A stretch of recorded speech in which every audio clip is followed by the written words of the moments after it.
My name is Martha Cole. I'm the program manager for the Outreach and Education program, and I'm very happy to welcome you to this panel on queer history. And my only job here is to introduce our moderator, Diane Sands. She is a public feminist historian and activist whose work has been recognized with the Governor's Humanities Award and the Heritage Guardian Award from the Montana Historical Society Board of Trustees. And she was also the first openly gay person elected to the Montana legislature. So please welcome Diane Sands. Thank you, Martha. Thank for all of you for coming to this session. Now, this is one of those topics that's often not been discussed, part of the hidden history of our state of Montana.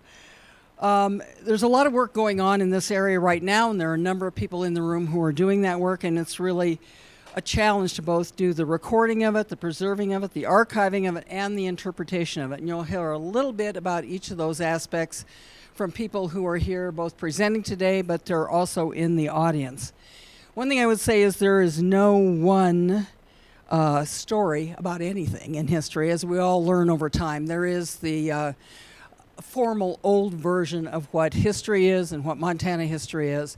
Well, fortunately, I think all of us have participated in throwing that out the window for some time and saying that there are many histories from many viewpoints. And that's true for queer history as for other things. It depends on the culture you're in, the age in which you were raised, your location in the state of Montana, your cultural environment. All of those things add to how you look at the history of queer topics. I think the three people, part of the people today are talking about more contemporary in the sense of since the 1960s. Stephen certainly will be talking a little bit about more before that period, but history is long and it's very diverse. And so you're going to hear from a variety of perspectives today. For many of us, this has been of incredible personal significance. For those of us, many of us who were raised before the current time around gay rights, this was a really silenced topic. You could be expelled from your family. You could be expelled from your church or your faith community, from your community, and you could be charged as a felon under Montana's Deviant Sexual Conduct Act, be sent to prison. For some other people, you could be charged, this was a mental illness, you could be institutionalized. So there were lots of particular threats to the queer community that resulted in much of the silencing of queer people in our history. So that history is now being recovered and celebrated in many ways. And I think that's so important, particularly for many of our social movements, whether it's the civil rights movement or whether it's women's rights, whatever. We look to history to find role models, people of courage who did things in spite of the fact that they were afraid. They did it. As we heard yesterday with Sammy, someone who made very courageous decisions to be the authentic person they were. And so we look to people in our history to give us that grounding and that courage to be who we are and to act in authentic ways about our lives. So today we're going to hear about several people who are that history. We are that history, as well as people who are talking with you about how we are preserving, recording, archiving, and interpreting that history. So we welcome questions and involvement on that.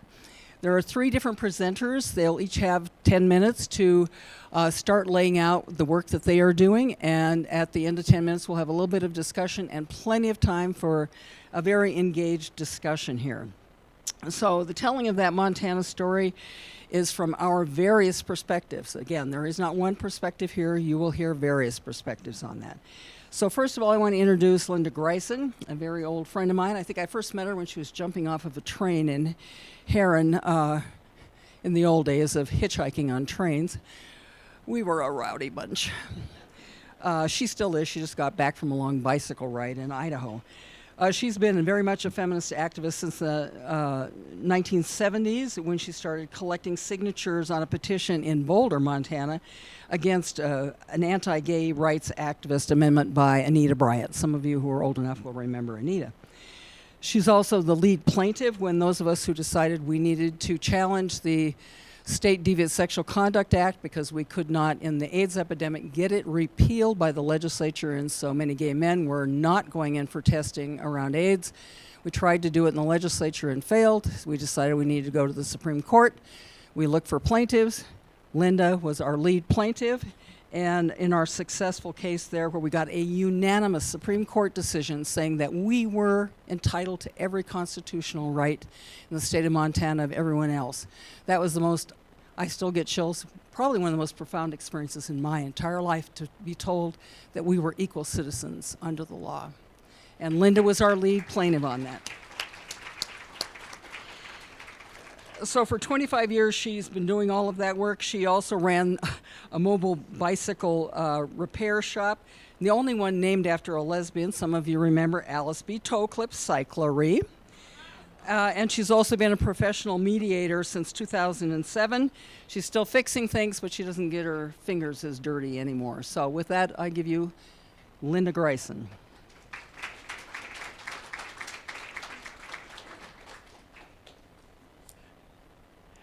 Thank you, Diane. I'm going to talk about some of the ways that lesbians create culture. And as we create the culture, we create community. And by hanging on to the artifacts of that, we preserve our history. I'm going to talk a little bit about my chapter in our history. And then I'm going to end with a send-off for the future. Partly to illustrate this slide, I thought I'd look up the lesbian flags that we see at the Pride marches. This was an early one. You might recognize the Labrys, said to come from Sappho, the Isle of Lesbos. It's a symbol that is not as common anymore. When I wear it to Pride events, I'm asked why I have a hatchet in my ear. Lipstick lesbians created this flag for themselves. This is the one I see most commonly at Pride events carried by lesbians. This one includes orange, which is a nod to not following the gender binary. And then I have seen this one with the double women's symbol.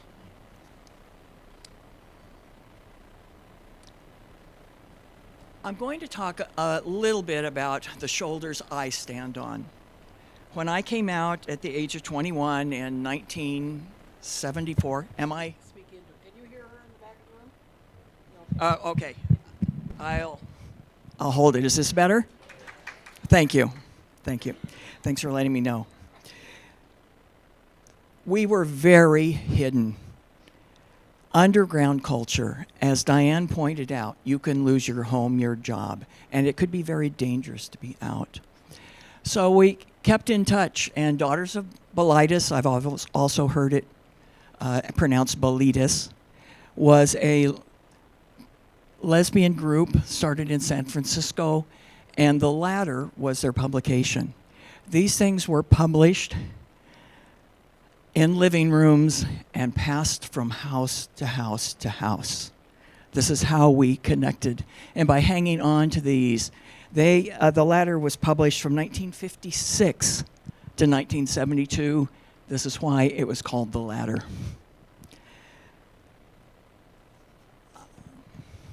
Another very important book for me in understanding a little bit of my history was Stone Butch Blues by Leslie Feynman. She identifies as female and also transgender, describing transgender meaning transitioning to your own self, and also those who don't live in the gender binary. So she uses the pronoun she and identified as Stone Butch. It was semi-autobiographical novel, but she described life in New York City on the streets, where if you didn't pay off the mafia to keep your bar open, the police would come in, arrest you, sexually assault you, put your name in the paper, and then send you back out on the streets where you lost your job and your family or your faith community. It was a very dangerous time to live, and I regret that in my 20s I didn't acknowledge the sacrifices that folks did for me. I learned a lot from Making Gay History podcast. I'll talk a little bit more about that. This is another way we stayed in touch. Naiad Press, known for little lesbian pot boilers.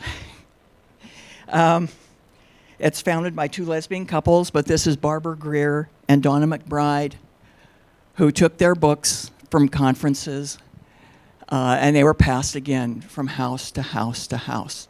This is how the only way we could find information about each other, connect with each other. And Naiad Press was a very important part of that from 1973 to 2003.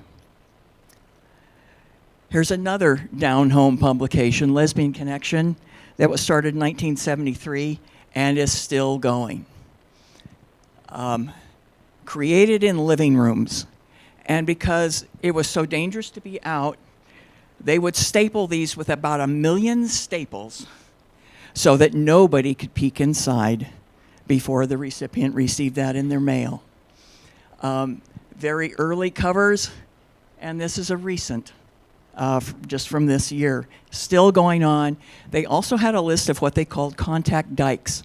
So if you're traveling, you could send a postcard or send a letter to a contact dyke, and could I have a place to stay? Can you tell me about your community?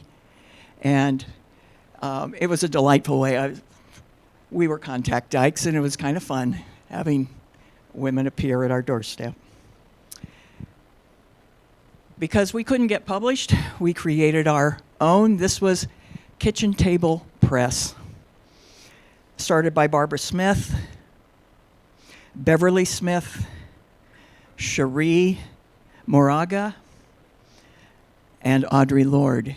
Pictured here are Barbara and Audre and Cherie, and also part of the collective is Hattie Gossett. These are some of the books they created. This one, I remember when This Bridge Called My Back, writings by radical women of color first came out. It was a huge impact in the lesbian community. For the first time, white women really started paying at least a little bit of attention to what was happening to our sisters of color. Thank you. And they closed down pretty much after Audre died in 1992. I'd like to mention Firebrand Books. If you know the series Dykes to Watch Out For, during the HIV epidemic, when it was clear the health department didn't know much about lesbians, I gave them Dykes to Watch Out For. And they came back with their questions. They also published Dorothy Allison's, some of her first work. Our music. Well, we couldn't get good music out there, so we created our own, Olivia Records. And we had our local, Artemis Productions, and we had annual women's festivals where you'd say Artemis Family Reunion written on a paper plate on a fence post, and we'd follow off into the woods. And I'm not showing pictures because we weren't really wearing many clothes. We also had the Montana Lesbian Coalition. It was so common for us, it was difficult sometimes to work in a whole community.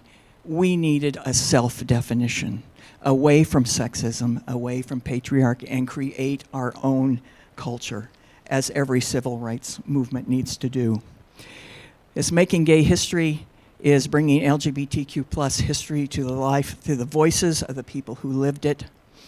It's where I learned very much of the shoulders I stand on. They're incredible interviews from people who lived the history that we're talking about. And they've captured many voices before they've passed on. The Lesbian History Archives. This t-shirt says Lavender Menace. This is some of their archives, and these are early women involved in the collective that created the Lesbian Archives. We also have on the other coast, in North Hollywood, the June Mazer Lesbian Archives. June, this was named after June because she had this she housed them in her apartment until they found a permanent home. Another way we keep track is Outwards, which captures and preserves and shares our history through interviews with elders. They interviewed Diane, they interviewed me, and Stephen, please call them. They're trying to interview you too. Yeah. I'll mention a little bit about my connection. We tried for years in the legislature trying to overturn the deviant sexual conduct laws. Any sexual contact between any two persons of the same sex or any form of intercourse with an animal, felony, $50,000 fine, 10 years in prison. It tended not to use this to lock people up, but it was you come report a hate crime. Are you admitting to a felony? You're trying to get HIV test, felony. It held us back. So we sued their asses. And this was, part of the fun of this was the humor. This was a button we put out, not tonight, dear. It's a felony. It was a way, because when we were doing this work publicly, it was scary. People weren't really very out yet. And we heard horrible, horrible things from elected public officials in public about our lives. It's, people would come with incredible mischaracterizations of our lives, bringing their sexual fantasies out in public. You'd think they'd be embarrassed. When they were insisting that gay men were having lots of sex with rodents, the guys came up with a t-shirt that said, "So many gerbils, so little time." You had to laugh sometimes because we also cried. But after, when was that? In '96, Judge Jeffrey Sherlock declared this law unconstitutional. In 1997, the Montana Supreme Court unanimously struck it down. And then finally, in April 18th of 2013, we finally convinced the legislature to take it off the books. So we put out tonight, dear, it's not a felony. This is a photo of the signing ceremony. You can recognize Diane here, Vivian Brooke, who was our early sponsor, Rosemary Daskowitz, and Holly Franz, who were our attorneys, Senator Christine Kaufman, Governor Bullock, Bryce Bennett, who was a legislator at the time, these two, and Tom Facey, and dear Senator Dwayne Ankney, who spoke very eloquently and helped pass our bill, who passed away just a couple of weeks ago. I want to send off to the future. It's, you know what, there was a time we went to Pride March in Missoula and the plaintiffs were in front and we had no idea if there would be anybody standing behind us. And we walked down the street and turned the corner and there were blocks of people. They may have come in Halloween costume because they couldn't be out at work, but they showed up and they were there. And it was a community moving forward together. And now I'm at the back of the march. And I love seeing what the young queer kids are doing. They have a much better analysis of racism and action on racism. They have much better analysis and are much more welcoming of trans folk than we were. So I say, take it away. Y'all are doing a great job.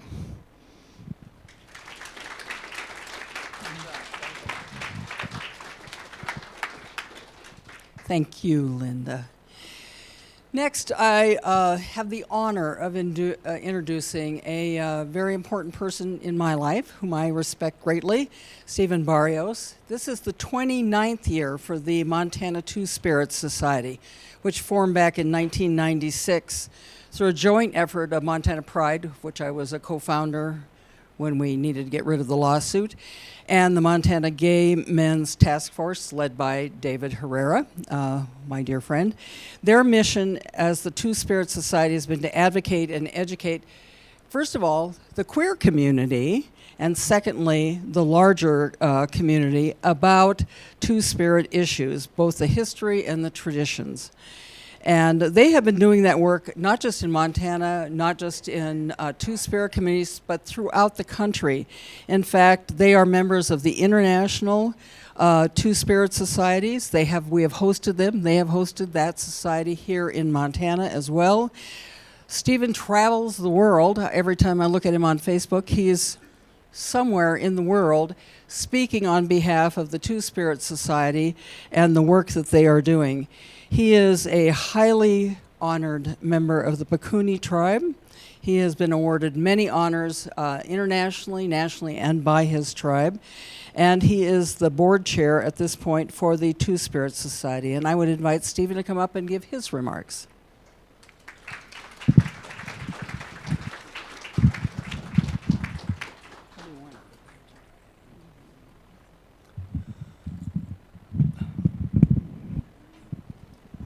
Good afternoon, everybody. Can you hear me back there? Okay. I'm with the Montana Two-Spirit Society, and my name is Stephen Barrios, and I'm an enrolled Blackfeet member.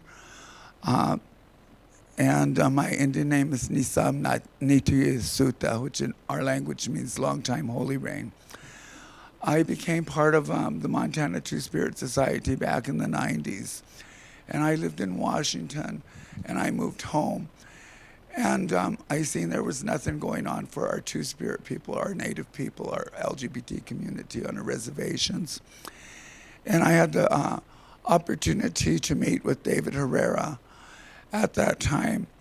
And he invited me to some of the presentations they were doing down in Billings at the time. And so I went down there, and I was able to get involved with the Two-Spirit community. But at that time, they had just had their first gathering, and I hadn't been to any of their gatherings, so I was able to go to their second gathering. And for me, it was just a life-changing thing. I seen somewhere where there were other natives like me that were just considered gay, but here we were together as a community, a native community. And I just knew this is where I belonged, in this community with the Two-Spirit people. So after that, David had asked for volunteers for the following year for the committee, for the planning committee, and I raised my hand and been on there ever since. So it was such an enjoyable journey over these past 30 years. This would have been our 30th year anniversary, but during the pandemic, we weren't able to hold our celebration. And we have a gathering every year here in the state of Montana, and it's moved around. We started out at Lucock Park down in Livingston, Montana in the 90s. Then we had to there was like 9 of us that started out, and it was started through funding through Pride Inc., as Diane said, and through the health department for HIV prevention. And so when we started out, we just had mostly men there. And as we start getting our own monies and David start writing grants, what happened was I told him, David, this is so, we're having these gatherings, but we have no Two-Spirit sisters here. And I said, in our native way of believing, we have to have that balance. So we have to have some Two-Spirit sisters here. So we reached out to our Two-Spirit community to find where our Two-Spirit sisters were and invited them. And today, a lot of them sit on our board, and they attend our gathering every year. And this gathering is so important to the people in the state here for all our reservations and for out-of-state people and Canadian people, our Canadian brothers and sisters, they come down to our gatherings. And what started out as just a small group of people, about 9 people, we have over 100 people now attend our gatherings here in Montana. And one of the core things of our gathering that is so important to us as Two-Spirit people is our culture and our ceremonies. And we make sure that our gatherings have ceremony. We have pipe ceremony, we have healing ceremonies, healing circles. And we have our culture. We bring our Two-Spirit, our native games in, and we have a Two-Spirit powwow. And this year we had our first Two-Spirit powwow in Missoula, which was very well accepted. And we were so happy to be able to start off our Pride celebration that way. And as Diane was saying, I wanted to mention, I was honored, not this, last July, I had to go back to our reservation. I was honored with was called an upright headdress, and only the Blackfeet wear them. And I had been watched all these years of the things that I had done with the society and with our youth and our elders, and the things that I've, like the presentations and the things that I've done for our people over the years. And you have to earn these headdresses. And so I had to go back to our reservation, and they presented me with a headdress, and I'm the first openly Two-Spirit person in our tribes to ever have been given one. So I was very honored. So that was a part of history that was made that I was very proud to be part of and honored to be proud of.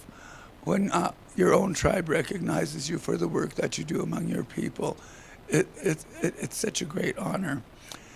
And as we go on, we're still looking towards our future. And, we used to just have our gatherings through the years, just once a year. But now we have an office, and we reach out and we work all through the year with different people. We have an emergency fund where we can help people, our Two-Spirit people, if they're down on their luck and they need a room for the night or whatever. And we've got a clothing closet now, and we have a food pantry where we can help people. And our society has grown so much over the years.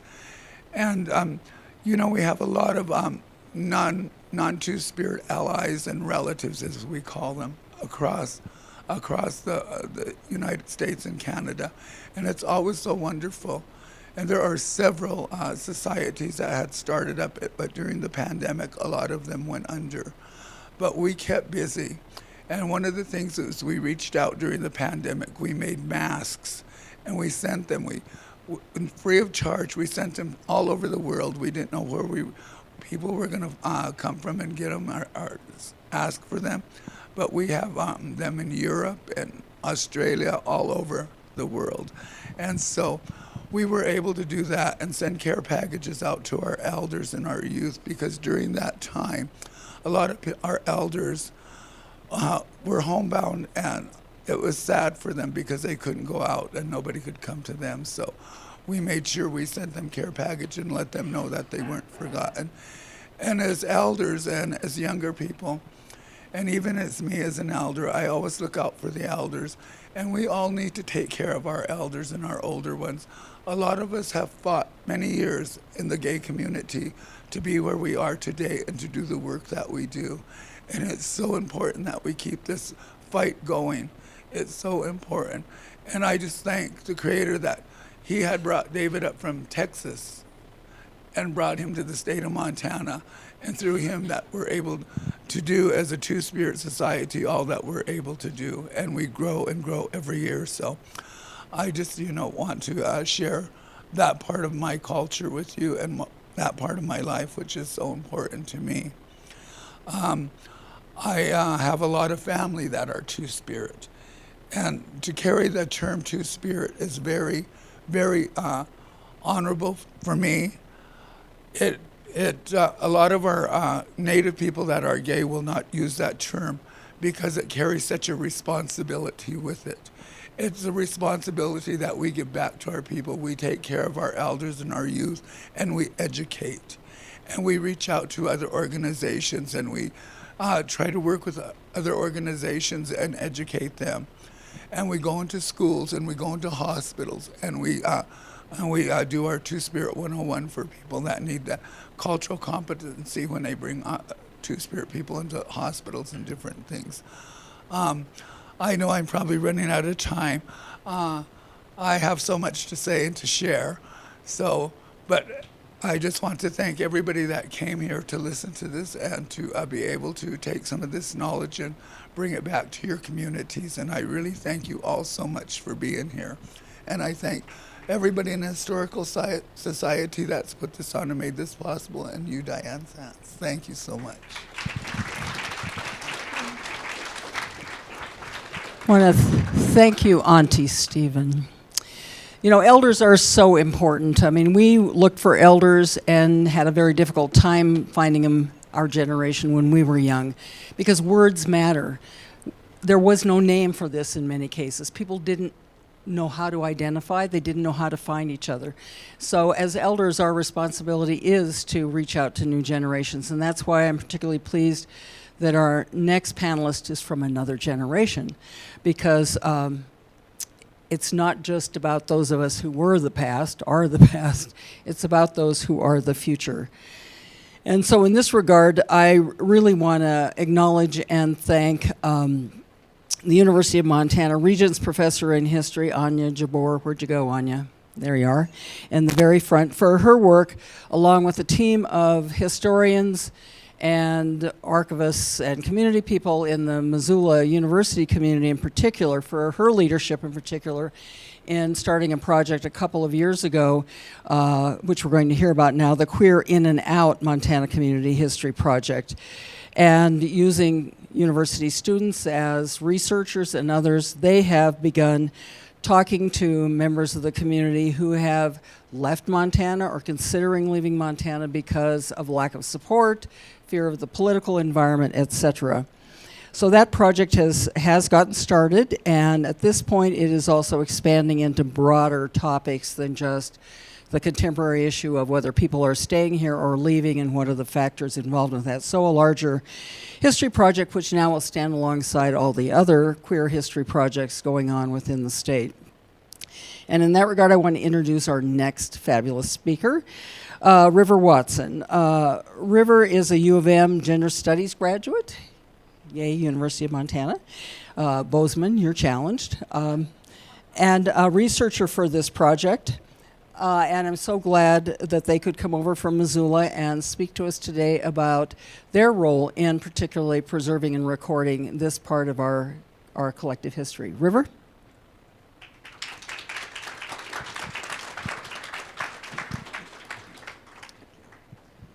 Thank you, Senator Sands. Hello, my name is River Watson. As mentioned, I use they, them pronouns, and I'm a transgender historian who has been working on a research project at the University of Montana. Our research project was called the Queer In and Out Project. It was looking at why queer people were leaving the state of Montana. I think it's important that I give some of the context about when this project started. So for a timeline, we started looking at doing this project at the end of 2024. 2024, of course, was this Montana congressional session where Zoe Zephyr was censured, a bunch of things were happening. And primarily why we started researching this was because people in our own academic community from the gender studies program were leaving. This meant for me as a student that my mentors, my professors, people like that were leaving the state, and we were curious why. We knew as queer people researching this a lot of the factors, but we didn't know the full story. So we decided to do this oral history project and preserve this historical moment that we found ourselves in the middle of. So we set out to do this. We started coming up with questions. We came from a lot of different backgrounds. My co-researcher was a social work student. I come from a social science background, sociology. And as we began to do our preliminary research, we knew that this issue was going to be intersectional, which means that the people that we were researching individually had a lot of different factors for leaving. It certainly, being queer was the main thing that we were looking at, but people had different issues like access to healthcare, being able to find housing, being able to find a job, being able to not be discriminated at the places that they were interacting with day to day. And so those were the things that we were looking at when we were coming up with questions for this project. I'm at a history project. I know several people in the room have probably done an oral history. When I was doing this process and talking to these people, I wasn't we had our list of questions, but it was really more to guide the stories that would come out. And it was really advantageous for us to do it that way, just because our conversations went in directions that Erin and I, the two researchers on this, could not have predicted otherwise. So yeah, we sat down, we did our questions, we went on fall break, thought everything was going to be fine. The election happens, and we continued doing our work. I think back at that time, and I feel like we might have been pressured to do it at a fever pitch, we got to start doing it now, and we kind of were. But thankfully, as we started talking to these folks, we found that these conversations were really hard to have. They required a lot of time and thought on our parts. It was hard to sit through people during this moment where they're mourning the place that oftentimes they grew up in, they went to college in. They're mourning this loss, and oftentimes had a lot of different feelings about it, from anger to feeling like the situation wasn't fair or just. They also were very hopeful, which is something that I tried to hold on to as I did these interviews, because they were finding new communities and other places in the country. We had some folks that were going international, and we're very excited about that. And we talked to a wide range of people, from college students who were looking at their future, to older folks who had lived in Montana their whole life, to people from rural parts of Montana, to people from Bozeman and Missoula and the big cities. And I think because we did it that way, we got a huge depth of experiences, life stories, and we're still collecting them. Actually, that's a good transition here. On your tables, there should be this poster. We are still this is an ongoing research project. So if you are inclined to get an oral history done by one of our researchers, or know someone who might find this project interesting or applicable to their lives, please send it their way. The more data that we get on this, the more accurate of a story we get, as we begin to archive them. So yeah, that's where we are right now. We're at the archiving process, towards the end of the first batch of interviews. As we were wrapping up, and maybe some reflection on what our kind of findings were and how this project has impacted my personal life. As I said at the top, I'm a transgender historian, I'm a queer person, and I was also finishing my undergraduate degree, as we were doing this research, and it's a big transition period in your life generally. We were trying to find, resources for our community. I was researching my friends, my mentors who were leaving, and a lot of us were confused, didn't know where to go, if we were to go anywhere, what the next step should be, as things were changing so quickly around us and outside of our community. And I really hope that we were able to do that. One of the things that's not very much, because it's not very academic, but was part of our project, is we collected resources and made an informational pamphlet zine thing that we gave out to folks. We held a panel about this at the Western LGBTIQ2S Center, which I hope reached a lot of people that needed that information at that time. Like I said, I'm a sociologist, and oftentimes research can stay in this academic realm and not actually reach feet on the ground people who need it. So I'm hopeful that we can start to make this research applicable to folks that need it, because we really are continuing to be in this time where, frankly, the reality for queer people in Montana is they are thinking about should they stay here? Is it safe for them to stay here? What are they losing when they leave? And we want to be able, I think information's power. I want to be able to inform my community, people that look like me, people who are in this time in their lives, with all the information we possibly can to make the most informed decision. And so that's kind of where we are now. It's been emotional, it's been a lot, but also it's been so rewarding. I am so humbled that people have trusted me with their stories, trusted me to archive them. And I'm looking forward to see what we continue to find, how this project expands beyond me, and because I feel like that's the only way it's going to be sustainable. One person can't do this research, so we're looking for more people to be narrators. We have a bunch of people who are going to do interviews, and I'm very excited about it. So yeah, thank you.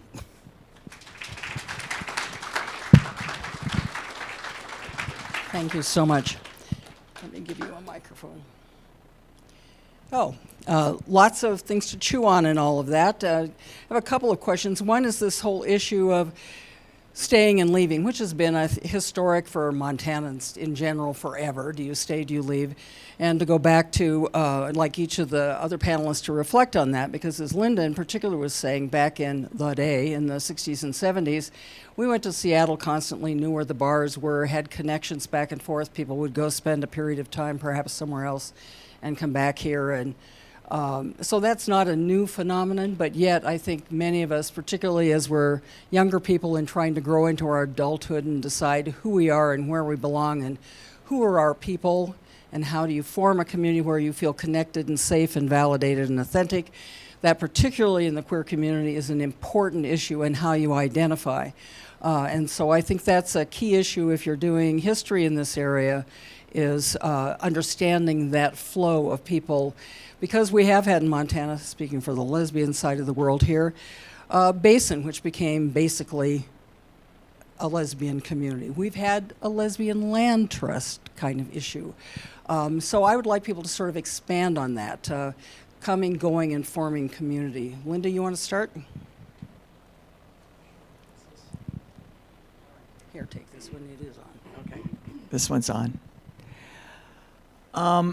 I don't recommend coming out in Boulder, Montana in the mid-70s when the town is full of your religiously conservative relatives. It was not the best place. So I ended up in Seattle. I remember my first time there. I looked in the phone book under the Lesbian Resource Center. I was kind of scared to call information and get the phone number. And I went down there, and there was a woman from San Francisco saying, "Oh, they don't have this. They don't have that." And I was, "Oh, they have this. They have that." And I interviewed with collective households all over town and found a place to live. And nonprofits, women were running carpentry collective, a printing press. I started working with the Lesbian Mothers National Defense Fund. There was so much work going on, and I dove in head first. But I missed Montana. First of all, I didn't know there were cloudy climates in the world. And I missed Montana, so I had to come back. But I came back with a sense of myself that I didn't have when I left. Well, I left Montana when I was a lot younger, and probably about 15 or 16 I left, and I traveled all over, and I lived in different states. I lived in California and Idaho and Arizona, New Mexico, and just a lot of different places. And it was hard growing up on a reservation, being gay, and there was nothing, like I said, at that time going on for the LGBTQ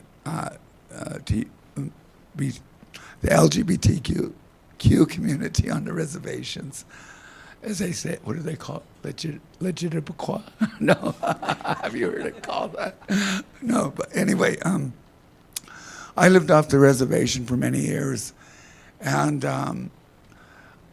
I finally moved home, and because going to school on a reservation back in the early 50s and the 60s and stuff, it was kind of rough growing up and being gay and gay bashed all the time and being, abused and beat up in the schools and stuff. And so the day that I was old enough to leave, I left the reservation. I moved to the city.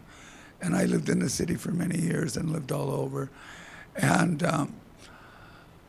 like Linda was saying, you always miss Montana. And so I came back to Montana and I moved back to my reservation.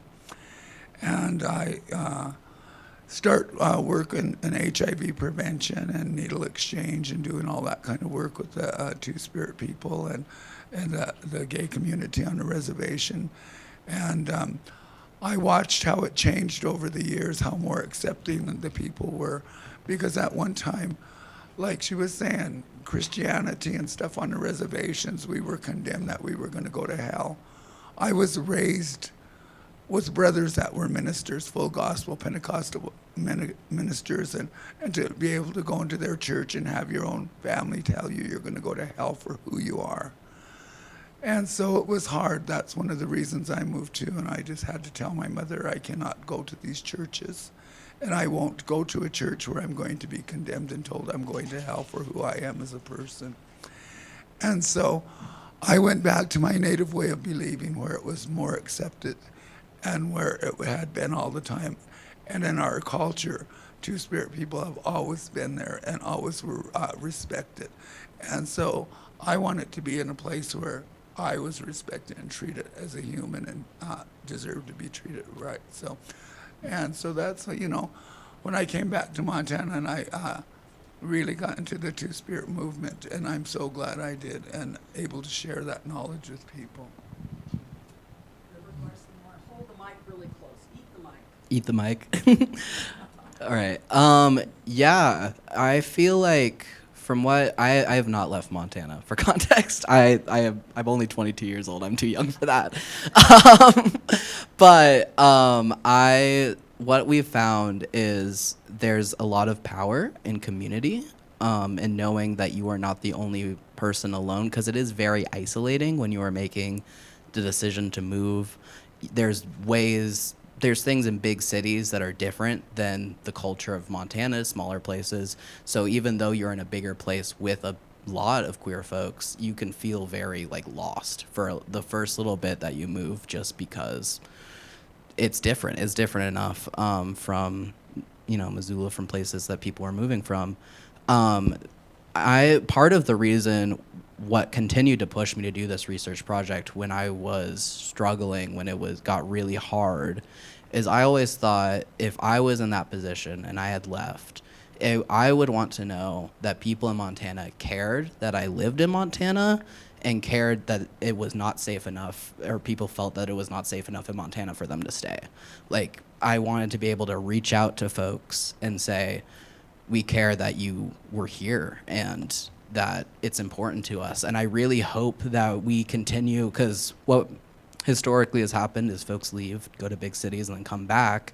And I hope that trend continues, because I think it is important for a lot of young queer people to go experience the wider world, the bigger queer communities and cities.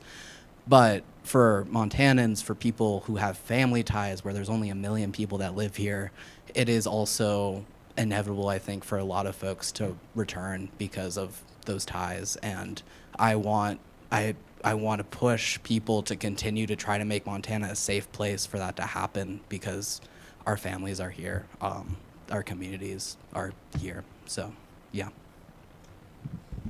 Yeah, thank you for saying that. You have something more, Linda? Go ahead. I would like to add, River, that they lost on the lesbian, gay, and bisexual. We won that. But now they're picking on you. And I care that you're here. I very much care that you're here, and recognize that you are getting the heat now that they've taken it off of us. And it's so unfair. Thank you.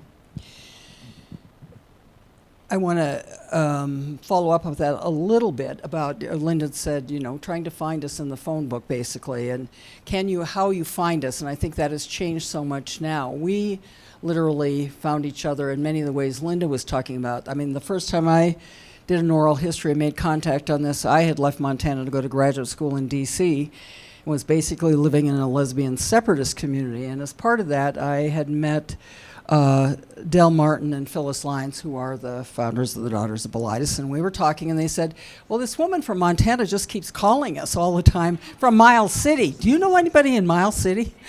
So they said, would you please call this woman? This is probably 74, 75. Sure, I'll call her. And it turned out to be Hazel Wagner, this woman I became close friends with, who had lived all of her life in Miles City as an open lesbian, and faced all of the being beat up and was somewhat disabled, so very concerned about people would say, don't touch me, and would slap her, and problems with caregivers who didn't want to take care of her because of who she was. Now her partner, Smokey, would tell me, well, I'm not queer, but isn't she a cute girl? And then she'd go on about all the other girls that were around her, so getting her to self-identify was kind of hard. But I did an oral history with them, which went into the National Lesbian Archives. That was back in the 70s. So we have been on this journey for a long time of finding each other, collecting information about each other, and trying to pass it on to new generations. Because I think part of that search for identity for every young person, and certainly when you're finding your identity as a queer person, is a hard process.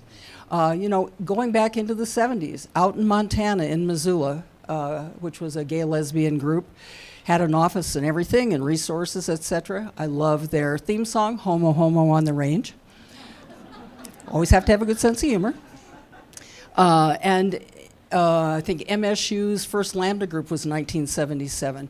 There were groups all over the place, and a lot of school teachers. One of the big moves was to create safe space for kids in schools by putting up a little rainbow flag, if you were a teacher, in your library or in your school, so that someone who was looking to find a safe place to contact would know you were a safe person to talk to. That was so important, I think, for all of us as younger people, was to find a safe place for ourselves, and then our responsibility to create safe spaces other places. The campuses did it, schools did it. They were out there, and they still are out there, although sometimes it's hard for people. Well, it's always hard to find what you haven't found until you found it, is I guess what I would say. But so I want to next ask you the question about kind of archiving and where our materials are going, because all of you have materials. People handle them differently, and I think in this day and age when we're looking at the issues of particularly Idaho shutting down by law, we don't want to hear about the diversity of history. We don't want to hear about African American history. We don't care if you're the Smithsonian. We don't care, where you are. We want to silence this whole discussion about the diversity of our people and what we've done. So that becomes a concern. But so what have you done personally with whatever archival material that you have personally or organizationally? Where is it, and how do you think about taking care of it? Linda, you want to start? Well, you don't throw stuff away. I collected all the lawsuit materials and collected them and tried to put them in I'm not a historian, but I put them in some kind of order and took them down to the Historical Society. My household, we have taken things and given them to Diane. And I believe at some point early on, I've sent things to the Lesbian History Archives. It's very important to hang on to this. This is a record. Otherwise, we won't know where we came from. And that's the importance of getting these records, doing that interview without words. They need to hear your voice. And they need to hear all our voices, our diverse voices.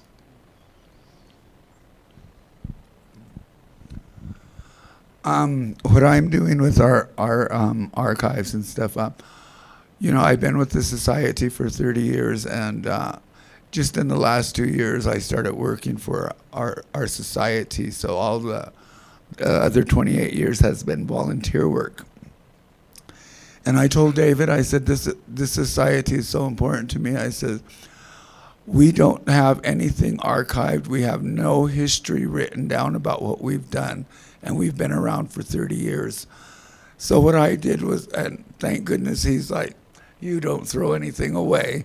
So I went through all of our archives and stuff, and I was pulling out all the years that we've had our gatherings, where we've had them, who was our presenters, and you know how they were made possible. And I've been writing down, just on my computer, writing page after page of what we've done over the years and how we started, what we've done, where we're going and stuff. So it's really important that if you have an organization, to have somebody that can be in there that can do some archiving and history for you, because, you know, like we were saying, a lot of this stuff, you know, they're trying to erase it, and we've got to make sure that we keep it intact, especially for our societies and for our LGBTIQ communities, that they'll have something to look back on one day, and they can see our history and what we went through and how we stomped the grass for everybody to be here, you know, and the young ones. So it's very important that they know that history. I think Stephen and David have done a great job. The Gay Lesbian Community Center in Missoula has really developed an archive of material of various aspects of the community, and it's important. A lot of the early stuff I sent off to the State Records of Pride and all, or either in the State Historical Society or in the University of Montana archives. So archiving material is important, but to remember that oral history is just one method of doing that, and there are, in fact, a lot of other records. I brought with me today, you know, a legal brief from the Missoula clerk and recorder asking for the county attorney to give an official opinion on whether she could issue marriage licenses before that was allowed. I mean, there are paper documents that traditional historians use if they would look for them. They are there. River, anything you want to add to this discussion? Yeah, so because it was a history project done with the University of Montana, our plan was always to put it in the Maureen and Mike Mansfield Library Archives. So that's where they're going, the histories. But I do think there's also something to be said about like spreading it and how the information gets out, because the more people, in my thought process is, the more people that hear this history, hear the fact that there were trans people in Montana, we have evidence of it, there are trans people now that are scared to be in Montana and are leaving, and the more people that keep that in their brains, I think that is the safest place for it to be.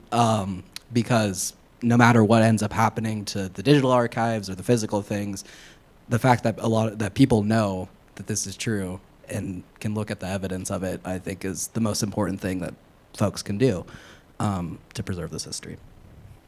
Great. Let's open it up for some questions. Certainly there's some. Yes. Raise your hand. She'll get to you. And again, speak into the mic close up.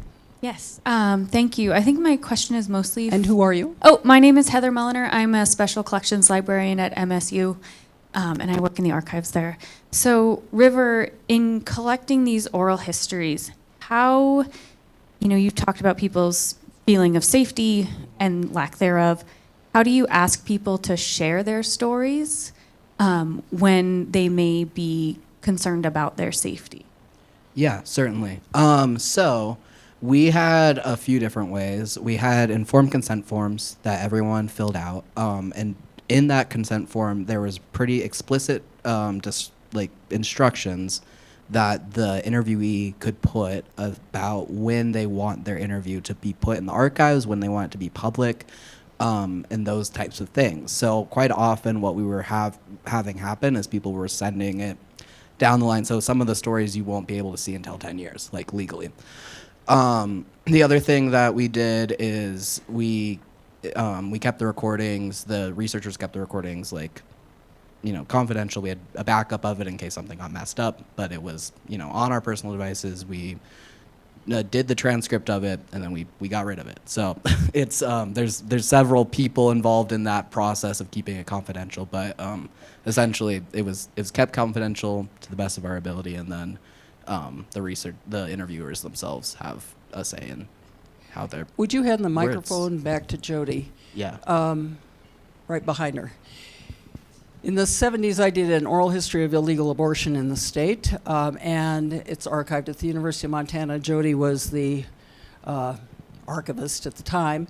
And when I asked all the women and county attorneys and other people about whether they want it sealed, they all said, no, it's fine. I could just imagine Mrs. Schillinger finding her children, finding her front name on the front page of the Circle banner, and all the things that would happen for that. So while they were not cognizant of what could happen as a result of making those public, I was very concerned about that. And so we developed a process for protecting them. Jody, would you talk thanks, about that a Diane. bit?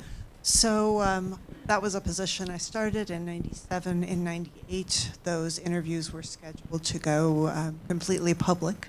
Because we And- sealed them for 20 years. Yep. But they were going to go completely public with all the names. I looked around at the political environment and decided, well, that's not a safe decision for these people.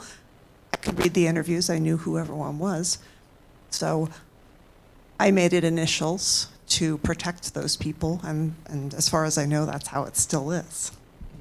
And that, you speak to the role of archivists and curators of protecting people. Sometimes things come in with reasonable, good restrictions on them. Sometimes we have to look around and say, there's an issue here. And we are all feeling the weight of this time very, very keenly. And we are hearing from our colleagues at conferences. And we are all confronting the question of, will we be ordered to erase? And what will we do when that call comes? And how far are we willing to stand up? Are we going to follow what you've gone through? And we have to think about that. And it's really scary. But we have a code of ethics and a sense of professionalism, and it's important to us. Thank you. Anyone else in the professional historical archiving world out there want to comment on that? Because I think that is a critical issue here. You can put them somewhere, but who has access to them, and how do we in the long term protect the content of that and the people who are involved in it? Because if you cannot at this point promise people some reasonable safety on that, you're asking people to jump off, a 50-story building, and that is not a responsible thing to do as a historian or an archivist. Anya, please weigh in. Hi, I'm Anya Jabor from the University of Montana, and I was not eating the mic, sorry. So I think Linda mentioned outhistory.org. Outhistory.org archives a lot of things, and they have actually been playing a very prominent role in preserving things that are being erased. So a friend of mine, actually, her name's Wendy Rouse, had written a blog post for the National Park Service about the role of queer people in the women's suffrage movement. And the National Park Service, in response to an executive order, used AI to go through her post and remove all instances of the word transgender, non-binary, and gender non-conforming. And so just as an example, everywhere where she said LGBTIQ2S, they changed it to LGB and cut off the rest of the acronym. When Wendy, as the author, complained, they didn't tell her about this, by the way, they just did it. When Wendy complained, they took the post down entirely off the National Park Service website. Out History now has both the original and the Bowdlerized post as a special exhibit on the erasure of these histories. And there's more than one of them now. She was the first, but there's more than one. So those of you who are the archivists and the librarians who are responsible for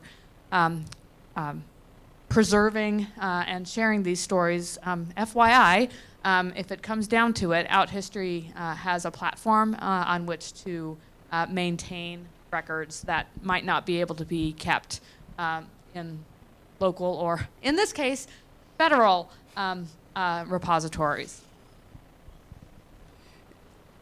Further comment on that, or I would ask Jody another question relative to this. Jody, Would you address the issue of public versus private institutions as a place to archive material at this point? You're on the spot. Yeah. And Heather, I may ask you to weigh in on this. Sorry, I forgot to introduce myself, Head of Archives and Special Collections at Montana State University Library, where we are actively documenting these things as part of Heather's Oral History Kits project. That's a discussion to have directly with a librarian or archivist where you're considering making a placement, understanding what obligations a public or private institution might be under, in as much as we can predict these things right now. The reach, obviously, to private institutions has been very considerable. It's things that we thought were protected turn out not to be. Heather, you want to? Yeah, Heather, weigh in, please. Introduce yourself too, please. Again, Heather Mulliner, archivist and librarian at Montana State University. I don't know. It's a question that's up in the air. Obviously, institutions that are public institutions often have more consistent funding, but they are also, to some degree, impacted by changes in politics because we are funded by the state and the political leaders of the state.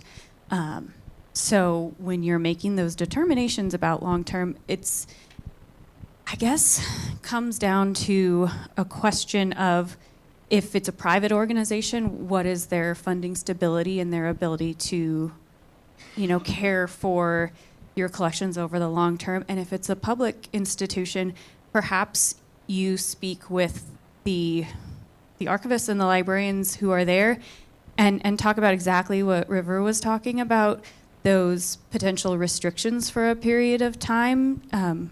How do you game out how you keep it safe? Sometimes protecting something is keeping it behind a wall for a period of time. So I think, as Jody mentioned, it's something that archivists and librarians are thinking about right now, because we do have a professional code of ethics. If we're asking you to donate something to us, we're promising that we're going to take care of it. So to my mind, it's a conversation with the place you're donating it and understanding their ability to care for it for the long term. Yeah, the safety issue, I think, is critical, both to us as individuals who might be outed if we're not out, and collectively the preservation of our history, because we have always been here and we will still be here, regardless of whether they put those papers in the middle of the oval and burn them or not. We will survive. And I do think part of this, thinking that you can suppress this history by just acknowledging it, is an interesting one. I, for 2 different sessions, went to Idaho and managed a campaign to defeat anti-gay ballot measures back in the 1980s, when this was all the rage. And of course, the people who'd put this ballot measure saying that no school, no library could have any materials that even mentioned queers. So they decided they would go through all of the universities, libraries, and schools' collections and say, you can't get newspapers because they mention it. What about the Bible even mentions it, etc. And what they thought was they would then suppress that discussion throughout Idaho, and of course everyone would support it. They did not factor in the Mormons. I grew up in Indian country, and so I know that Mormons, LDS, does not appreciate being told what they can read, what they can teach, and who they are. But in fact, what it caused to happen was people who were closeted came out with that degree of suppression, particularly in LDS communities in eastern Idaho, people who had never told their parents or their bishop that they were in fact queer, at great enormous risk, because some of us remember some people were excommunicated because of it, and yet they courageously came out, and it was enough of a margin that we were able to defeat twice anti-gay ballot measures in the state of Idaho, primarily because that margin of people within the LDS community said, nah, we don't need these people telling us what we can read, what we can teach, and who we are. And so political power of coming out in the end. I would say, we're talking about archiving and history, it's a way to come out. But in the end, wherever you are, by being a person who is authentically who you are, is the most important and most powerful tool that we have. We will survive and we will continue to be here.